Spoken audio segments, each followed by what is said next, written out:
I'm so happy that you've joined me back again to the channel. My name is Nina, and I just wanted to see how do you feel when the holidays come around as far as the work environment goes. I know that it can be stressful because there's so much that's pressure that's placed on us to, have a perfect meal and everything to be perfect, and it's just a lot of go go go. But for me, I love Thanksgiving. It's like an amazing holiday for me because it seems like it's a time where you just get together and enjoy food and enjoy family and friends, or even if it's just yourself or you and your pet. It's just a time to kind of watch the Macy's Thanksgiving Day Parade, the dog show, have some great food, and just enjoy a 4 day weekend holiday from work. That's how it always was for me. Because right when we get back from after that time period, it's really so busy. There's only a few weeks left before, any Christmas or Hanukkah or whatever it is that you celebrate, Kwanzaa, whatever the holiday may be.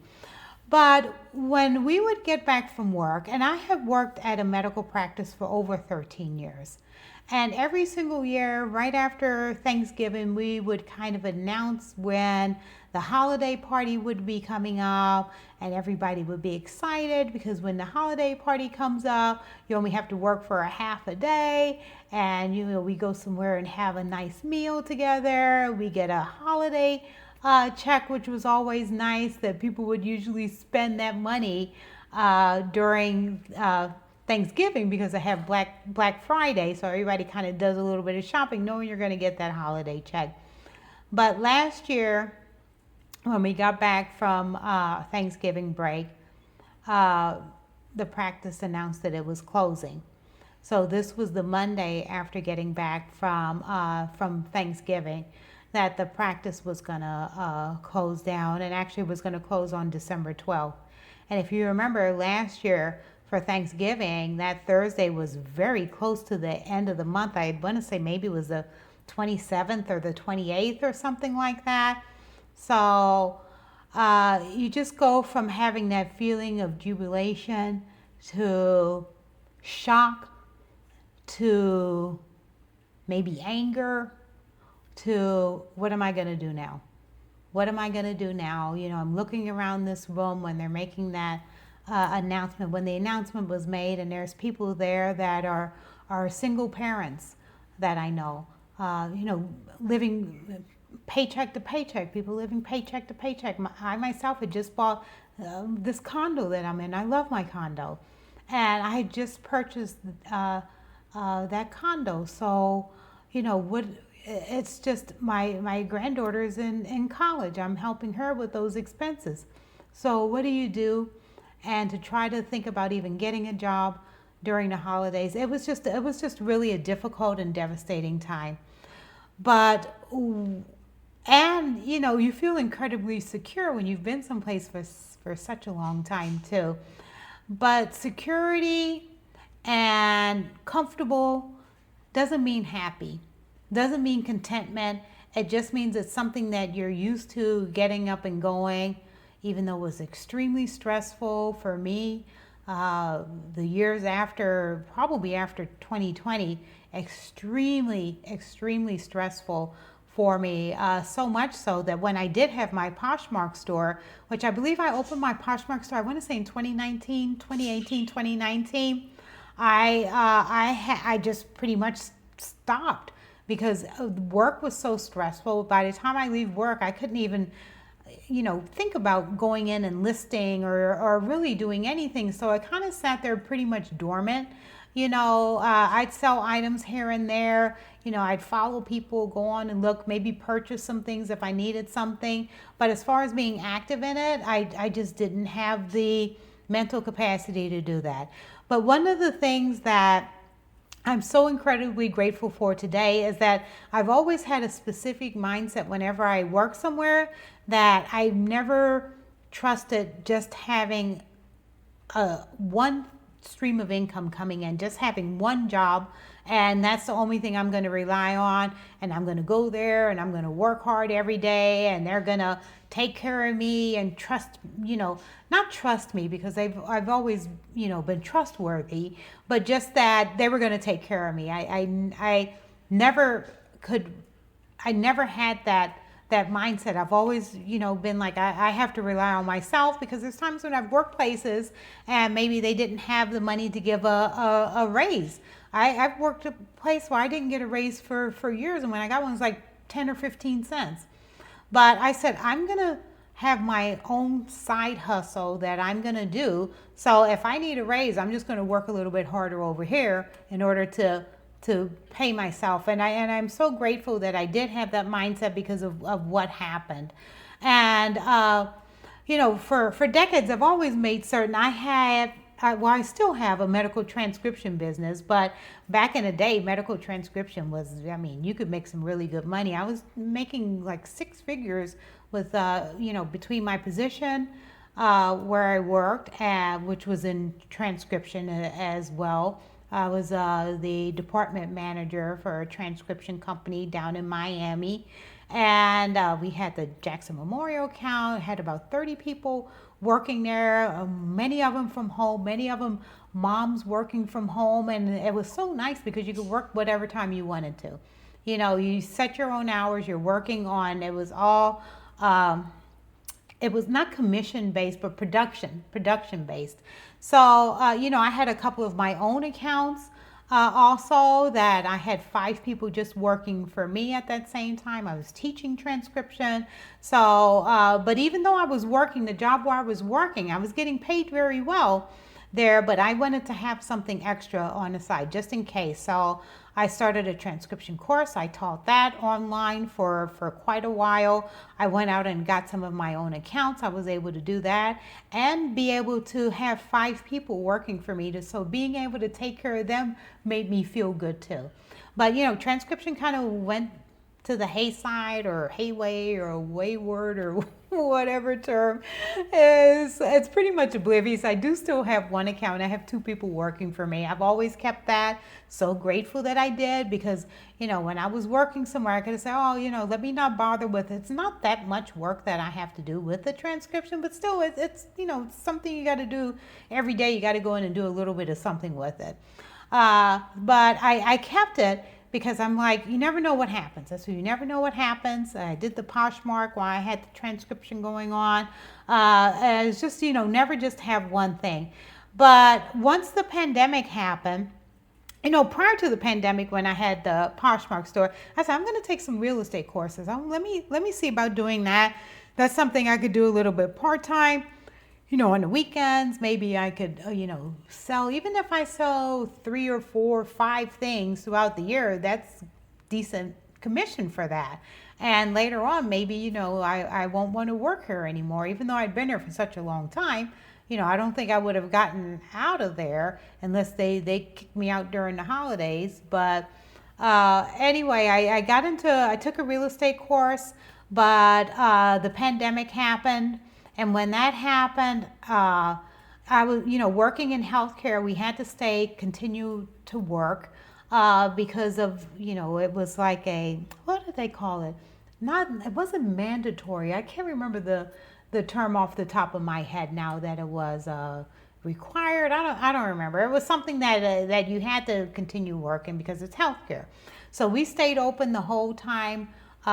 During the pandemic, I myself got very, very ill on 2 occasions, and then 2 more times too.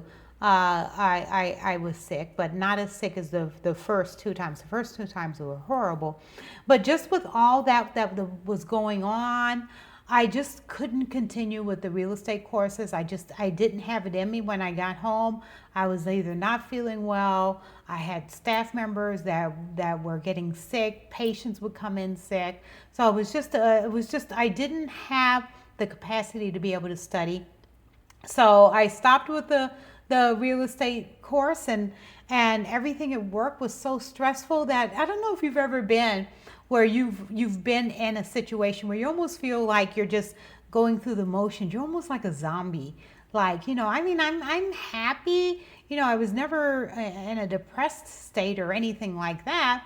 But I was just going through these, just going through, keeping on. Stressful things would happen. You get that taken care of. Then another thing would come along at work. You get through that. Another thing would come along, and it was just one thing. Cyber attack we had. People getting sick. Just so much stuff that happened that you don't realize how liberating it is. So them telling me happy holidays, pretty much you're fired, you're out of here. It was the best gift that I've ever received because it forced me to say, okay, these little side hustles and things that I was thinking about doing, now I have to put them in the forefront and make it where that's what I'm gonna do. It's not gonna be anymore, working. I never want to work for anybody else again other than my clients that I have, or work for you guys, as far as seeing you being successful. That's what I want to do now, and just for myself, to be able to make decisions for myself. A lot of times where I was working before, I had things, input that I gave, some of it was taken, some of it was not. The things that were not, I feel like they should have been, but it's out of my control because it's not my business. All you can do is just offer, suggestions, and then to see it overlooked, and then, things don't work out. It's like, well, maybe if this would have happened, but now I can do that for myself. So, but anyway, going back to, everything happened with the pandemic, and during that time also, my mom had passed away. And when my mom passed away, you're devastated with that, but then come to find out also there's no insurance, there's no anything to take care of those expenses for my parent when she passed away. So, with that, and you're already upset because of what happened, and then you have the financial burden on top of it, I wanted to be able to do something where at least if I could help somebody when they're in that situation, which is very, very difficult, to be able to have, at least to be able to take that financial burden off of them. I made a decision that I wanted to study for my 215, which is your life insurance, makes you so you can sell life insurance. Didn't want to do real estate anymore. Even though that's good too, because you're making people happy when they buy their own home. But I think there's more people who are more in need of help when they have a loved one that passes away, and being able to pay for those expenses. Or maybe it's a couple and something happens and you're able to go in and tell whoever the surviving spouse is, your partner took care of you with this insurance policy. So not only is it going to cover their burial expenses, which are very expensive, but it's also going to take care of the mortgage. You don't have to worry about that. It's going to pay for the kids' college. To be able to give somebody that, at least at a time when they're grieving, I thought I would be the most wonderful thing in the world, because if somebody had done that for me when my mom passed away, I wouldn't be happy because it's a sad and traumatic time. But after the dust kind of settles or the skies kind of open up a little bit, then there would be something that's there, instead of, you having to come up with the cost for all these things. So I said, let me do my 215, studied for that study. It took me a long time to study because I'm at this stressful job too, but I did it, I passed it, I was happy with it, and I just had it there kind of in my back pocket. But it being there in my back pocket, that thing came into my purse or my wallet or whatever when they said, oh, happy holidays, you guys are fired. Because it's like, okay, now this was the kick in the hiney that I needed to get this thing up and running, to get my insurance agency up and running, and to really go out and help people and feel good when I'm working, because not only am I feeling good that I'm working because I'm working for myself, but I'm feeling good that I'm working because I'm helping other people. I can help other people with, if they have a health crisis and they have to go to the hospital and they have a $5,000 deductible because they have a marketplace plan or whatever it is, or they have a 20% copay, or they own their own business and because they're not working because they have to go into the hospital, I have, again, this money that is going to go directly to them, not going to the hospital or to the doctor, but going directly to them. So that makes me feel good. So, I have that. But once this happened, now this was in December. It takes a while to build up your business. It doesn't happen overnight. I'm still working on it right now. So it's a work in progress. But I needed cash, right away because, like I said, just bought the condo. I have expenses. The condo, you got to put down a certain amount of money. That took a big chunk out of savings or whatever you might have. So I said, what can I do where I can do something for January at least to try to give my business a little bit of breathing room. So I decided to go in and do my EFIN, which allows you to do tax preparation, which kind of ties in with all my other business services that I was trying to launch. So I said, okay, that's perfect. Let me do that. So I had to study for that. Was able to do that. It took me a little bit of time because I was still doing some work for the office, which it's a whole mess. I don't even want to go into it. But, I still had some things going on into January, so I couldn't really study for my EFIN and didn't really get that going until February. So I only had like a couple of months where I could work for some tax clients, but it paid my mortgage for 2 or 3 months, just being able to do that. And hopefully next year it's going to pick up even more. I'm certain that it will. So that's when something happens, you have to pivot. But I think it's so important to have that already where you have something prepared, some type of preparation there. At least I had the transcription. Doesn't make a ton of money, but it's got a little something coming in.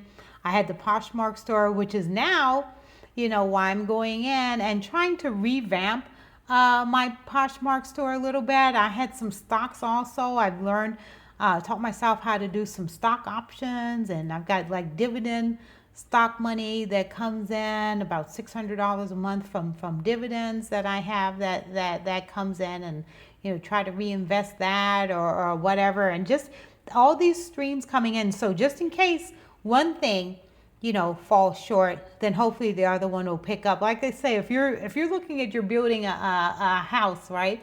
So you're building a home. You're not going to just put one pillar on the home to keep the roof up. Yeah, you have two, it's still not going to stay up. You have three, okay, three, you're looking pretty good. You got a square roof on top. You got 3 pillars on each corner there, okay. But you put that 4th one up, you're golden. You put a 5th one up, it's even stronger. And that's what you should look at, I think. I feel, just for me, look at with your finances. Make as many pillars as you possibly can. So in case one thing falls apart, one thing collapses, you still have the other 4 or the other 3 that are going to hold you up. So with that, I did take a couple notes, but I haven't even, I just kind of went off on a tangent. I kind of knew what I wanted to say. But now, this with Poshmark, I'm planning on doing it part-time. I'm going to be so transparent with you guys about everything because there's no need. I'm not trying to sugarcoat things. I'm not going to come in here and say, oh, I sold like, $600 worth of stuff. There's thousands of other channels here on YouTube. If you want to see somebody that says, oh, look, I made $800 in sales this week and I sold this, that, and the other. Right now, I can tell you when I did my price with me and I put those 3 shirts and the little romper up, and I think the listings look really good. The store is starting to look much better, but I haven't had one sale. I haven't even had an offer, much less a sale. I've had some likes, which is nice, but I haven't had any offers or anything, and I'm okay with that. I just want to get everything listed that I have in my inventory, so I can kind of get those up and out, and then see how things go. And maybe I'll go out and shop some more once I get everything listed. But I'm just happy that I got those four things from, out of the. I had some of them on hangers in my spare closet, and I have like a bin of other things that I need to start going through and listing. So I was just happy to get that done. But what I really want to do here, and I'm sorry because I want to take a look. I want for this channel, and what I want to do here is not to draw traffic to my channel. If you go to my, not my channel, but to my store, if you go to my store, yeah, I'm happy that you did. If you buy something, yeah, of course I'm going to be happy if you did. But that's not the purpose of this. The purpose of this is almost like my insurance, the drive that I have for my insurance. I know how hard it is to work for yourself. I know how difficult it is if you're doing this part-time. My hat's off to you, because I know what it's like when you're working a full-time job. Maybe you have a family, and you're just trying to bring in some extra income, because you can't go work another job because you have maybe children to take care of, or you have a parent you have to take care of, whatever your circumstances are. If I can help, if I can log into this channel and one person in the comments says to me, hey Nina, you remember when you mentioned my shop, or my shop, you featured my shop on the channel, I was able to sell 3 items, or remember that item that you featured, I was able to sell it. That would make me so happy. That's what I want for the channel. And I want to help you grow. Sometimes when you're working, and what makes me thrive is being able to help others.